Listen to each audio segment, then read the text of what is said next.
Puji Tuhan, pada hari ini kita masuk dalam ibadah online dengan satu tema mengenai bertumbuh dengan hati murid.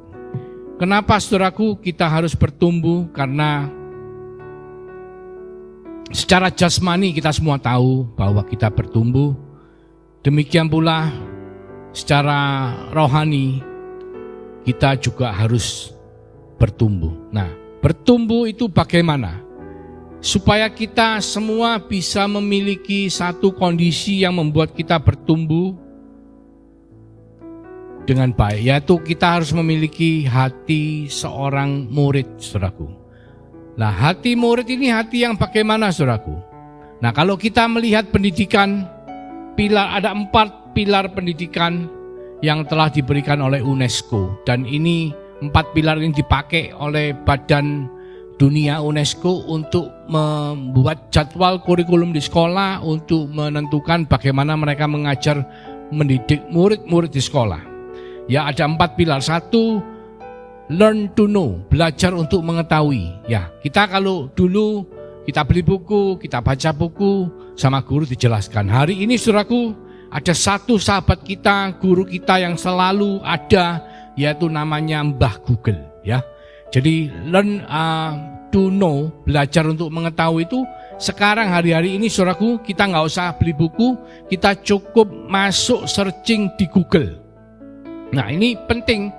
Jadi saudara dan saya hari-hari ini mungkin tidak usah ke toko buku rohani secara khusus melihat kopi, tetapi kita bisa membuka di Google.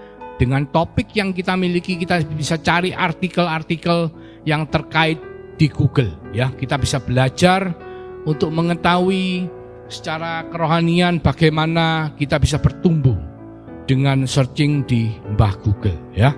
Kedua, di sekolahan atau pilar pendidikan itu adalah diajari untuk melakukan, how to do. Jadi kalau di sekolah itu dulu praktek di praktikum, ya, kita di lab mempraktekkan teori-teori yang kita sudah belajar. Nah, hari ini kita melakukan dalam kehidupan kita sehari-hari. Itu salah satu daripada pilar pendidikan. Yang ketiga, how to live with others atau bersosialisasi, punya kehidupan bersama dengan yang lainnya. Nah, seringkali kalau apalagi dalam masa-masa pandemi sekarang ini agak sulit ya saudaraku, karena kita belum bisa dengan leluasa dan belum diperbolehkan dengan leluasa untuk berada dalam kerumunan massa. Jadi untuk bersosialisasi atau punya kehidupan sosial yang aktif itu penuh dengan resiko. Banyak orang-orang yang masih belum divaksin, banyak orang-orang yang masih menularkan penyakit ya COVID-19, sehingga how to live with others atau belajar untuk punya kehidupan sosial hari ini kita lakukan melalui medsos, saudaraku. Itu pun ada ilmunya sendiri, tidak bisa sembarangan ya. Kalau kita sembarangan di medsos, kita bisa kena undang-undang ITE, kita bisa melanggar undang-undang, kita bisa menyakiti orang lain. Demikian pula ketika kita dulu sebelum pandemi, kita kumpul dengan orang lain, kita bisa menyakiti orang, kita bisa menyenangkan hati orang lain. Nah, itu adalah 3 pilar pendidikan. Jadi sekolah itu bukan cuma hanya kita pandai secara profesional, tapi kita juga harus pandai dalam pergaulan, dalam kehidupan. Dan yang terakhir ini sangat penting dan seringkali lupa untuk dijalankan, yaitu apa? How to be atau identitas diri, menemukan identitas diri sendiri. Jadi ketika kita tidak memiliki identitas diri, itu sama seperti orang yang terombang-ambing di laut ya, ikut kiri, ikut kanan, temannya begini, ikut begini, temannya begitu, ikut begitu. Tapi kalau kita tahu siapa diri kita atau identitas diri kita, maka itu adalah permulaan dari hati murid. Dan dikatakan bahwa seringkali kalau seseorang itu tidak mengenali siapakah dirinya sendiri, maka dia tidak bisa melangkah dalam kehidupan. Istilahnya orang itu dikatakan sebagai plin-plan ya, ikut kiri, ikut kanan. Kalau kiri kanannya jelek, ikut jelek. Kalau kiri kanannya baik, ikut baik. Tetapi kalau kita punya identitas diri yang kuat, maka itu adalah permulaan dari langkah kita untuk memiliki hati murid. Ya, kita lihat kalau di dalam kekristenan, kita lihat dalam suku Yahudi, setiap daripada orang anak-anak di dalam suku Yahudi, mereka didoktrinasi, dididik dalam pendidikan suku Yahudi untuk menemukan identitas diri mereka di dalam Tuhan. Karena dalam suku Yahudi itu sangat ketat sekali, saudaraku, bahwa setiap daripada anak yang sekolah di suku Yahudi itu dipersiapkan untuk mencapai yang terbaik. Yang terbaik apa? Kalau di suku Yahudi Ortodok, yang terbaik adalah menjadi seorang rabi. Ya, seorang rabi itu posisinya paling tinggi. Seorang rabi itu posisinya paling dihormati. Jadi semua orang dipersiapkan untuk bisa menjadi rabi. Tetapi tidak semua bisa menjadi rabi. Banyak yang gagal. Ada 3 level pendidikan. Saya tidak akan menyebutkan secara detail, tetapi saudara bisa mengikuti link yang saya cantumkan di bawah ini mengenai discipleship atau pemuritan ya.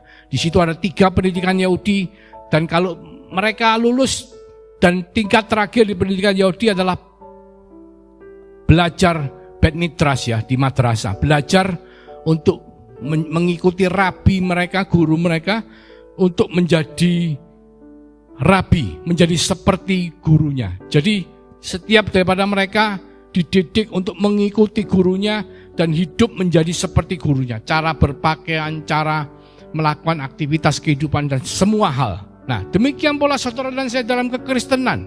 Kita harus memiliki hati murid supaya apa? Supaya kita yang dipilih oleh guru kita, oleh Yesus, menjadi anaknya, oleh Roh Kudus dipilih menjadi anaknya. Kita bisa menjadi seperti guru kita. Kita bisa menjadi seperti Yesus. Dan langkah awal, langkah pertama adalah kita harus mengenali siapakah diri kita di dalam Tuhan. Karena kita lihat ketika Yesus pertama kali pelayanan, dia dikatakan bahwa dia dibaptis, saudaraku. Dibaptis di Matius 3 ayat 16-17, setelah dia berpuasa dia dibaptis. Dikatakan sesudah dibaptis, Yesus segera keluar dari air, dan pada waktu itu juga langit terbuka dan dia melihat Roh Allah seperti burung merpati turun di atasnya. Lalu terdengarlah suara dari sorga yang mengatakan, inilah anakku yang kukasihi, kepadanyalah aku berkenan. Jadi waktu awal Tuhan Yesus sebelum mulai pelayanan, dia ditunjukkan bahwa dia menemukan identitas dirinya. Siapakah identitasnya? Dirinya adalah sebagai anak yang dikasihi oleh Allah. Bukan cuma anak, saudaraku, anak yang dikasihi oleh Allah. Dan itu adalah awal dari identitas diri yang saudara dan saya harus miliki. Ketika kita mulai sebagai dipilih oleh Tuhan sebagai anaknya, dipilih oleh Tuhan untuk mengikuti dia, menjadi seperti dia. Yaitu apa? Yaitu status kita adalah anak yang dikasihi oleh Bapa. Dan yang luar biasa, ketika semua ini terjadi di Matius 3 ayat 16-17, bahwa Allah Tritunggal itu hadir pada saat ini. Kita lihat ada Yesus sebagai Allah anak, kita lihat ada Roh Kudus sebagai Allah Roh Kudus, kita lihat ada suara Bapa yang di sorga mengatakan, inilah anakku yang kukasihi, kepadanya lah aku berkenan. Jadi pribadi, 3 pribadi Allah Tritunggal itu hadir pada waktu ini. Jadi kalau seringkali banyak orang bertanya, apakah ada ayat yang di Alkitab yang mengatakan bahwa Allah itulah Allah Tritunggal? Saudara bisa mengatakan ada. Di Matius 3 ayat 16-17. 3 pribadi hadir pada saat yang bersamaan. Sebab kalau bukan 3 pribadi, mereka tidak bisa hadir pada saat yang bersamaan. Itu yang pertama. Jadi awal adalah untuk memiliki hati murid adalah kita harus memiliki hati anak. Hati anak yang gimana? Hati anak yang dikasihi oleh orang tuanya. Hati anak yang percaya bahwa bapaknya itu baik, bahwa bapaknya itu keren, bahwa bapaknya itu luar biasa. Jadi saya teringat cerita dari anak bungsu dan anak sulung. Mereka dikatakan anak, saudaraku, tetapi mereka tidak percaya bahwa bapaknya itu mengasihi dia. Contohnya apa? Anak bungsu sebelum bapaknya meninggal, dia malah minta dibagi warisan. Berarti apa? Anak bungsu tidak percaya kalau bapaknya nanti itu memberikan warisan kepada anaknya. Sehingga apa? Sehingga dia minta bapaknya bagi warisan dulu. Ya di mana-mana yang namanya warisan itu kalau orang tua sudah tidak ada. Tapi kalau orang tua masih ada diminta warisannya, itu namanya apa?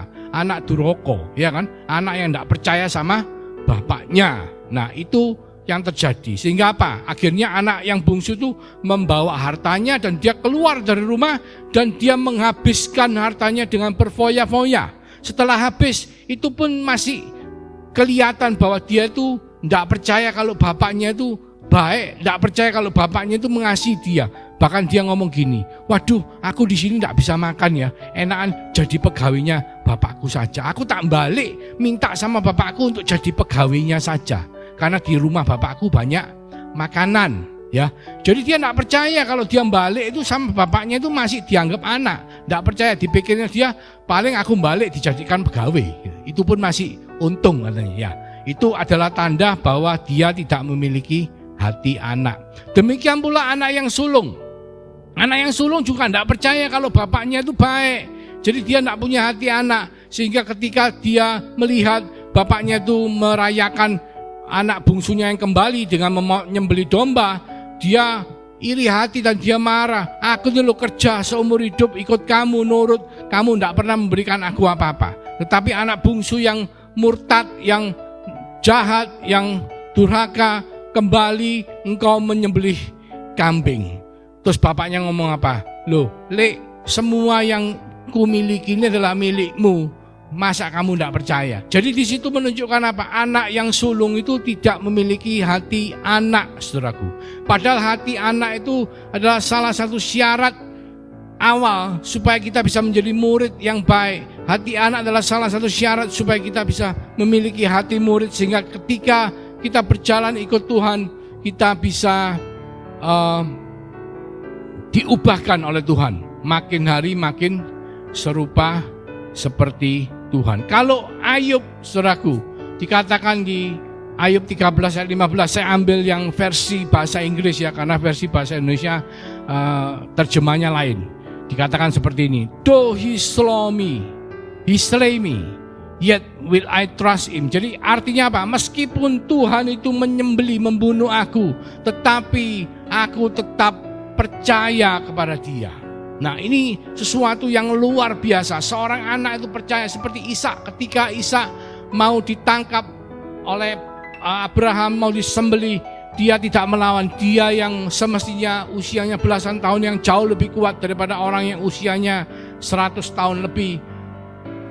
Pastilah orang yang belasan tahun kalau dikejar oleh orang yang usianya 100 lebih pasti bisa lari, ya. Tetapi dia tidak mau lari, dia menyerahkan dirinya. Ketika Abraham mau menyembelih dia, dia hanya pasrah, saudara. Dan itu menunjukkan apa? Ishak itu percaya bahwa bapaknya itu baik. Ishak punya hati anak, dan itu adalah syarat utama untuk saudara dan saya bisa dibawa Tuhan, untuk diubahkan Tuhan menjadi makin hari makin serupa seperti Tuhan. Jadi gambarannya seperti ini, saudaraku. Jadi misalnya kita kalau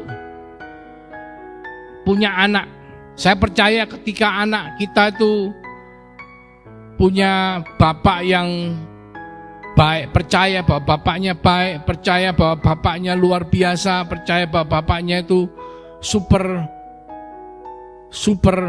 sesuatu yang, kalau kita ngomong anak-anak muda itu gandrung dengan Michael Jackson, gandrung dengan Justin Bieber, dengan orang-orang yang terkenal. Mereka itu sangat mengagumi mereka, menjadi fans mereka yang luar biasa. Mereka kepingin menjadi seperti Michael Jackson. Bahkan cara jalan, cara menari, cara berpakaian, ya. Elvis Presley, mereka meniru cara berpakaiannya Elvis Presley. Itu menunjukkan apa? Mereka kepingin menjadi seperti yang dikagumi itu. Dan kalau kita sebagai anak percaya bahwa bapak kita baik, bapak kita keren, dan kita kepingin menjadi seperti bapak kita, itu adalah permulaan dari hati seorang anak. Dan itu diperlukan untuk saudara dan saya miliki dalam kekristenan ini.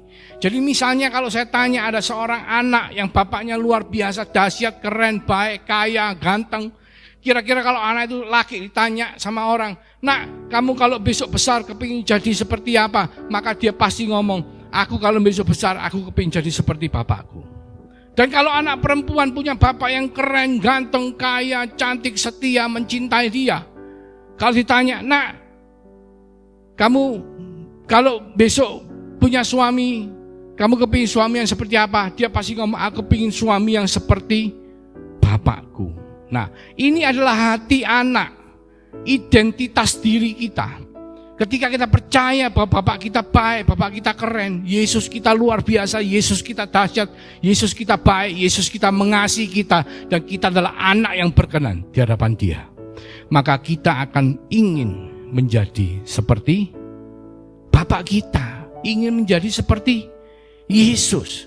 Nah, ini adalah satu syarat awal, syarat utama bagaimana kita bisa memulai pemuridan kita supaya kita bisa bertumbuh makin hari makin menjadi seperti Dia. Itu yang pertama, saudaraku. Jadi menemukan identitas diri kita di dalam Tuhan sebagai anak yang dikasihi Dia, sebagai anak yang percaya bahwa bapaknya baik, bapaknya mengasihi dia, bapaknya keren. Itu syarat pertama. Kedua, kita harus memiliki respon sikap hati yang benar. Kenapa dikatakan begitu? Hari-hari ini saudaraku, seringkali kejadian di luaran tuh banyak yang tidak masuk akal. Contoh misalnya, ini sedikit ngomong kejadian sehari-hari. Misalnya ada pengendara sepeda motor, seenak-enaknya motong mobil, lalu berhenti, lalu nyerempet. Ya bukan diserempet, nyerempet ya. Saya tidak ngomong motornya, ini bisa terjadi juga di mobil ya. Cuman ini antara mobil dan motor. Setelah nyerempet, bukannya minta maaf, tapi malah marah-marah. Malah marahin yang naik mobil, malah marahin yang diserempet. Nah, ini menunjukkan apa? Sikap hatinya tidak benar. Nah, contoh dari kejadian dalam kehidupan kita, kekristenan kita, seringkali di dalam gereja, di dalam hubungan kita dengan jemaat yang lain, dalam hubungan kita dengan pimpinan gereja, kita seringkali melakukan kesalahan dan kita ditegur dengan firman Tuhan, dengan counseling. Tetapi kita bukannya malah menerima teguran dengan baik, tapi kita malah respon hatinya, malah kita marah. Loh, kok kita yang disuruh berubah, kok kita yang disalahkan. Nah, ini seringkali terjadi. Kalau di Alkitab kita lihat antara Saul dan Daud, kita tahu bahwa dosanya Daud ini secara nyata sangat-sangat nemen, ya, bahasa Inggrisnya itu nemen. Saudara tahu ada perempuan yang namanya Batseba. Perempuan ini suaminya adalah jenderal perang Uria namanya. Nah, jenderal perang ini lagi berperang, dikirim di medan perang, dan satu hari Raja Daud yang mestinya ikut perang, dia tidak ikut perang. Dia jalan-jalan di atas rumahnya, dia melihat ke tetangga, ternyata apa? Dia melihat ada seorang perempuan cantik yang lagi mandi. Ya, ada yang ngomong sengaja mandi supaya dilihat sama rajanya. Ada yang ngomong rajanya yang mata keranjang, ngintip-ngintip. Kita tidak tahu, Alkitab tidak ngomong. Tapi yang jelas yang kita tahu terjadilah perselingkuhan antara Raja Daud dengan wanita itu. Dan wanita itu mengandung, saudara. Dan supaya menutupkan aibnya ini, Raja Daud memanggil Uria untuk kembali. Dipikirnya nanti Uria kalau dipanggil kembali pasti tidur sama istrinya. Ternyata Uria itu orang yang setia, saudara. Uria tidak mau tidur. Dia ngomong, rekan-rekanku lagi perang, aku tidak mau pulang rumah, aku tidur di depannya istana. Aku tidak mau tidur sama istri saya. Supaya apa? Supaya aku tidak membuat malu terhadap teman-teman saya yang lagi berperang. Akhirnya dia tidak mau pulang. Raja Daud bingung. Terus dia ngatur supaya Uria ini ditaruh di medan pertempuran yang paling depan. Jadi kalau ada apa-apa, dia pasti resikonya paling gede. Saudara tahu kalau bertempur di paling depan, itu biasanya mati duluan, saudara. Dan yang terjadi adalah Uria mati. Setelah Uria mati, maka Raja Daud langsung mengambil Batseba sebagai istrinya. Dan ini sangat jahat sekali, saudara. Di mata Tuhan jahat, di mata manusia pun kita kalau tahu ada manusia yang karakternya seperti ini, kita pasti maki-maki dia. Kamu tuh gila, pasti kita ngomong gitu. Masa untuk ngambil istrinya orang, suaminya kamu bunuh? Bunuhnya pakai cara yang tidak baik lagi. Dan ini terjadi. Tetapi ketika Tuhan mengirim Nabi Nathan untuk menegur Daud, Daud sikap hatinya baik. Dia bertobat bertobat, dia minta ampun sama Tuhan. Bahkan dia mengatakan, Tuhan jangan kau ambil rohmu daripada aku, hukum aku tapi jangan kau ambil rohmu daripada aku. Sikap hatinya baik dan Tuhan mengampuni dia. Dan dia bertumbuh makin hari makin serupa seperti Kristus. Tetapi kalau kita lihat Saul adalah raja pertama dari kerajaan Israel. Saul ini dosanya kalau dipikir-pikir, saudara kalau baca dengan teliti, tidak terlalu besar. Dalam arti seperti yang kita bayangkan seperti Daud, enggak. Dosa pertamanya Saul itu tidak taat sama Tuhan karena ketika Tuhan ngomong, kamu musnahkan semua hasil rampasanmu. Domba-domba itu sama Tuhan disuruh bunuh semua. Disuruh musnahkan, tidak boleh diambil. Tetapi Saul milih yang gemuk-gemuk diambil. Dan ngambilnya pun bukan untuk sendiri, dibagi-bagikan sama prajuritnya. Itu dosa pertamanya. Terus dia berani untuk melakukan sebagai imam, menggantikan Nabi Samuel untuk melakukan pembakaran korban domba di mezbah Tuhan. Itu dosanya Saul. Padahal Daud pun pernah makan roti sajian yang mestinya hanya imam besar yang boleh makan. Tapi Daud itu bukan imam, dia ngambil roti dari dalam bait Allah dimakan sama dia. Itu juga dosa yang tidak bisa diampuni. Kalau dalam hukum Taurat itu hukumannya adalah mati. Tetapi Daud tidak dihukum mati oleh Tuhan. Tetapi Saul karena dosanya yang hanya seperti itu, ketika Nabi Samuel disuruh sama Tuhan untuk menegur Saul, Nabi Samuel menegur Saul, sikap hatinya tidak benar, saudara. Responnya tidak benar. Dia ngomong, kamu hargai mukaku, meskipun aku salah, kamu tetap menemani aku di depan rakyatku untuk aku bisa melakukan kurban persembahan kepada Tuhan, mezbah bakaran. Dan ini menunjukkan apa? Menunjukkan bahwa dia lebih mementingkan dirinya sendiri daripada dia minta ampun sama Tuhan, mengaku salah. Dan respon hati yang seperti itu menunjukkan ketidaktaatan terhadap Tuhan. Jadi respon hati yang salah itu sama dengan tidak taat, saudaraku. Jadi hati murid, ketaatan itu adalah salah satu respon hati yang sangat penting dalam kehidupan kita. Bagaimana kita meresponi? Bahkan firman Tuhan mengatakan, kalau ada orang yang berhutang sama kamu, terus dia tidak punya apa-apa, dia menderita, terus kamu nagih hutang, terus kamu ngambil bajunya dia, selimutnya dia, sampai dia kedinginan di malam hari, aku akan menyalahkan kamu. Jadi yang disalahkan bukan yang utang tidak bisa bayar, tapi yang disalahkan yang menindas. Karena apa? Yang menindas itu respon hatinya salah.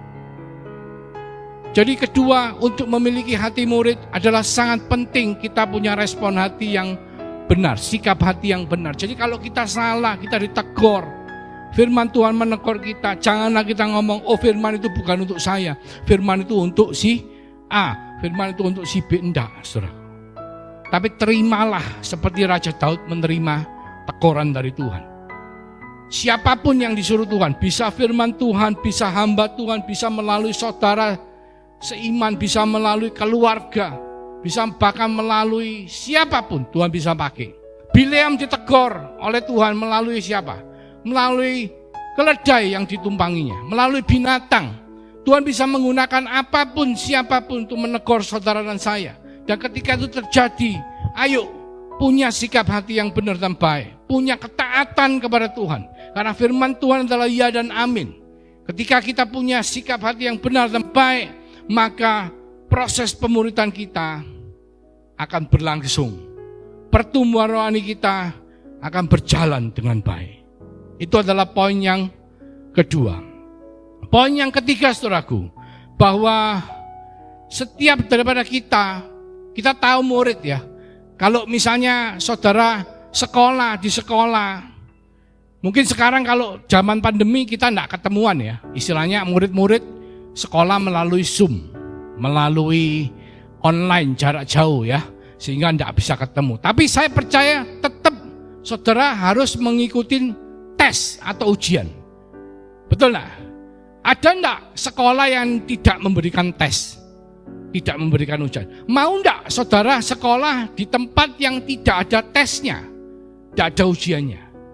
Ya mestinya enggak mau ya. Karena apa? Kalau enggak ada tesnya, enggak ada ujiannya, kita enggak bisa naik kelas. Padahal yang namanya murid ini harus makin hari makin berubah. Menjadi makin, kalau di sekolah itu kelasnya makin tinggi, ilmunya makin tinggi, supaya makin pandai. Kalau di dalam Tuhan, di dalam Kristus, kita harus makin hari makin menyerupai seperti Kristus. Yesus semakin besar, kita semakin kecil. Itu adalah proses pemuritan yang harus kita jalani. Kalau kita tidak pernah mengalami tes dalam kehidupan kita masa bisa naik kelas? Nah, seringkali dalam kehidupan kita ini kalau ada masalah, kita cenderung apa? Lari. Tidak mau dihadapi. Itu namanya apa? Namanya kita berusaha menghindar untuk menjadi seorang murid. Karena kalau murid itu mau tidak mau harus ikut tes, harus ikut ujian. Nah, kita tahu pencobaan bahasa Yunaninya. Pencobaan itu bahasa Yunaninya itu Pairasmos. Pairasmos itu akar katanya dari pairatso. Artinya 3T. T yang pertama adalah tes, ya, ujian. T yang kedua adalah temptation atau godaan, ya. T yang ketiga ada trial atau kejadian dalam sehari-hari. Kalau kita ngomong ujian, kita semua tahu. Ya, mau ngambil SIM pun ada ujian, sekolah pun ada ujian, semua ada ujiannya. Saudara kalau tidak lewat, tidak pas ujian, saudara tidak bisa naik kelas, saudara tidak bisa lolos, tidak bisa lewat. Kalau SIM tidak ikut ujian, tidak bisa dapat SIM, ya kan? Kalau temptation, pencobaan itu datangnya dari si jahat. Kalau pencobaan kita harus menghindar, karena kebanyakan pencobaan itu berbicara mengenai kedagingan kita sendiri, keinginan kita sendiri. Contoh misalnya perzinahan, percabulan, pornografi, itu semua ya sudah dijelaskan di Alkitab bahwa itu harus dihindari. Caranya menghindari, kalau Yusuf, pada zamannya Yusuf itu masih belum ada hukum Taurat. Jadi hukum Taurat itu belum ada. Sehingga kalau kita belum ada hukumnya, kita melakukan itu berdosa enggak? Ya enggak salah, karena enggak ada hukumnya. Misalnya tidak ada hukum yang mengatakan kecepatannya maksimal 100 km per jam. Saudara jalan 120 km per jam, saudara salah enggak? Enggak salah, karena hukumnya enggak ada pelangnya. Tulisannya enggak ada hukumnya. Jadi kalau kita jalan berapapun, 200 km per jam pun enggak salah, karena enggak ada hukumnya. Tetapi ketika hukum itu ada, 100 km per jam, saudara jalan 120, kelihatan polisi, saudara ditangkap. Nah, zamannya Yusuf itu hukum Taurat belum diberikan. Jadi hukum Taurat itu apa? Tidak boleh berzina, salah satunya, ya kan? Dan ketika Yusuf berada di rumahnya Potifar, bosnya, Yusuf itu kira-kira usianya belasan tahun. Anak muda sekali, anak muda belasan tahun, jauh dari orang tuanya, ya, tinggal di negeri Mesir, terus digoda sama tante cantik namanya Miss Potifar. Ya kan? Digoda. Mestinya kalau Yusuf mau sama tante Potifar, Yusuf berdosa nah? Ya enggak. Ada yang tahu enggak? Ya kalau mereka pintar enggak ada yang tahu. Wong Yusuf itu orang kedua setelah bosnya, dipercaya sekali. Enggak ada yang berani sama Yusuf kecuali bosnya, sama istrinya, keluarganya. Tetapi apa yang Yusuf katakan?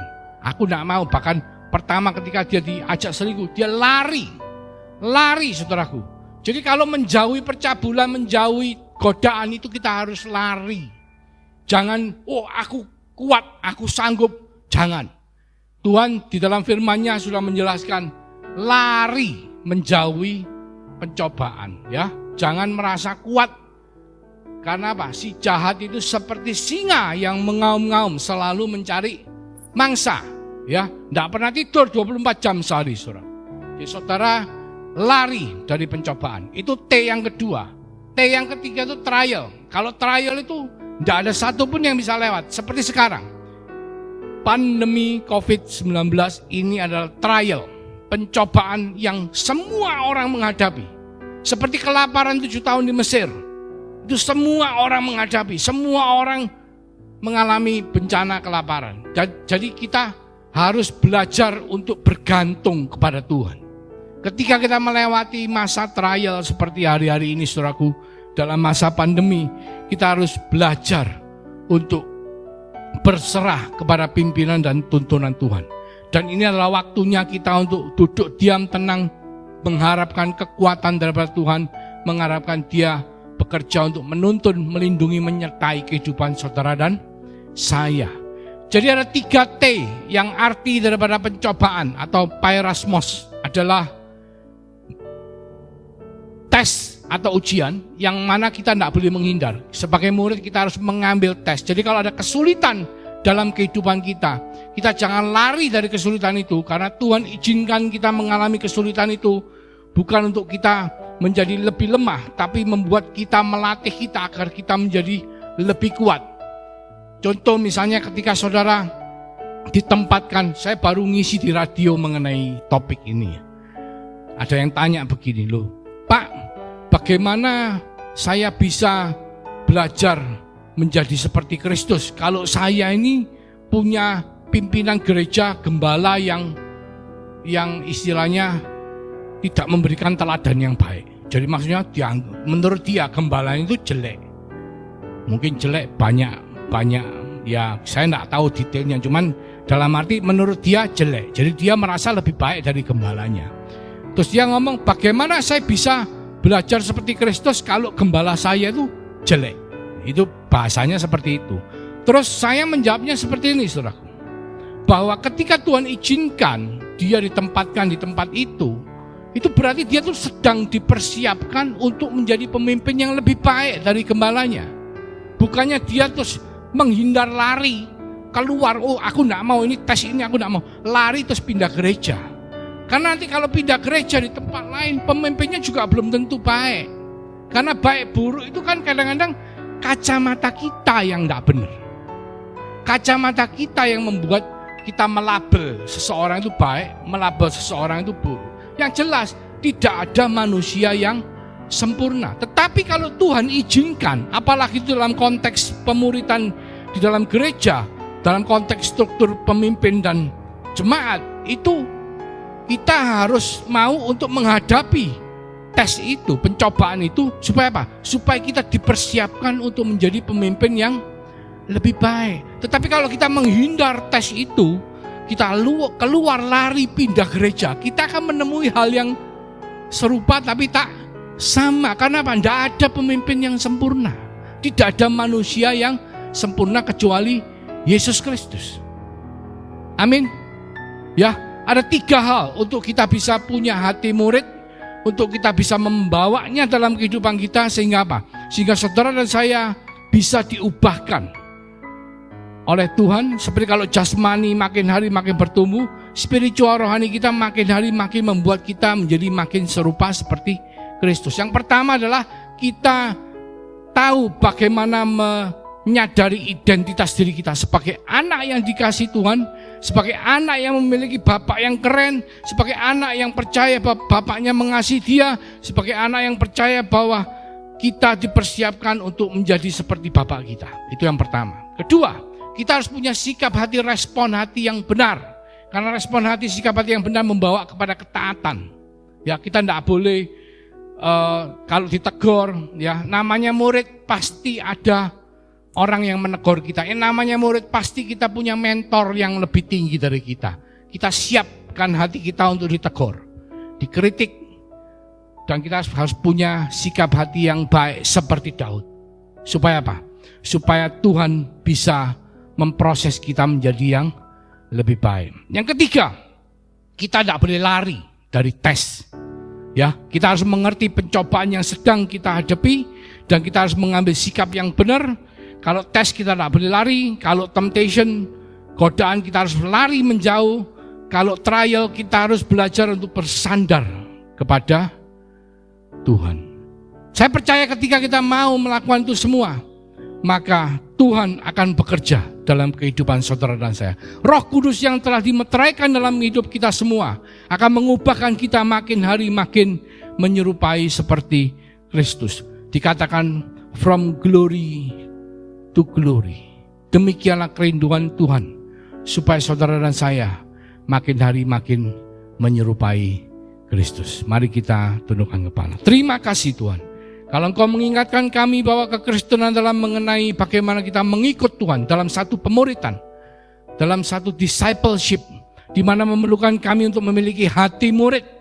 Hati murid adalah hati yang menyadari identitas kita sebagai anak yang dikasihi, identitas kita sebagai anak yang memiliki Bapak yang keren, Bapak yang luar biasa, Bapak yang mencintai setiap daripada kita. Dan juga Tuhan mengingatkan kita untuk punya sikap hati yang benar dan baik, untuk supaya kita bisa lebih taat kepadamu seperti Daud. Dan juga Tuhan mengingatkan kami agar supaya kami tidak melarikan dari diri ketika pencobaan itu berupa dalam tes atau ujian yang harus kita hadapi. Tapi kita harus menghindar dan lari menjauh dari godaan atau temptation. Dan kita harus belajar untuk bersandar kepadamu ketika trial atau pencobaan seperti pandemi COVID-19 ini yang sedang menimpa setiap daripada kami, bahkan seluruh dunia. Engkau sedang mengajar setiap daripada kami untuk bersandar kepadamu Tuhan. Memiliki hati murid, mau diubahkan, makin hari makin menyerupai seperti Engkau. Terima kasih Tuhan. Kami mengucap syukur untuk berkat yang Kau limpahkan dalam kehidupan kami, yang membawa kami untuk hidup menjadi berkat bagi bangsa-bangsa. Mulai hari ini Tuhan sampai Engkau datang yang kedua kalinya, kami percaya di dalam nama Yesus Kristus. Kami mengucap syukur. Haleluya. Amin. Tuhan Yesus memberkati. Haleluya.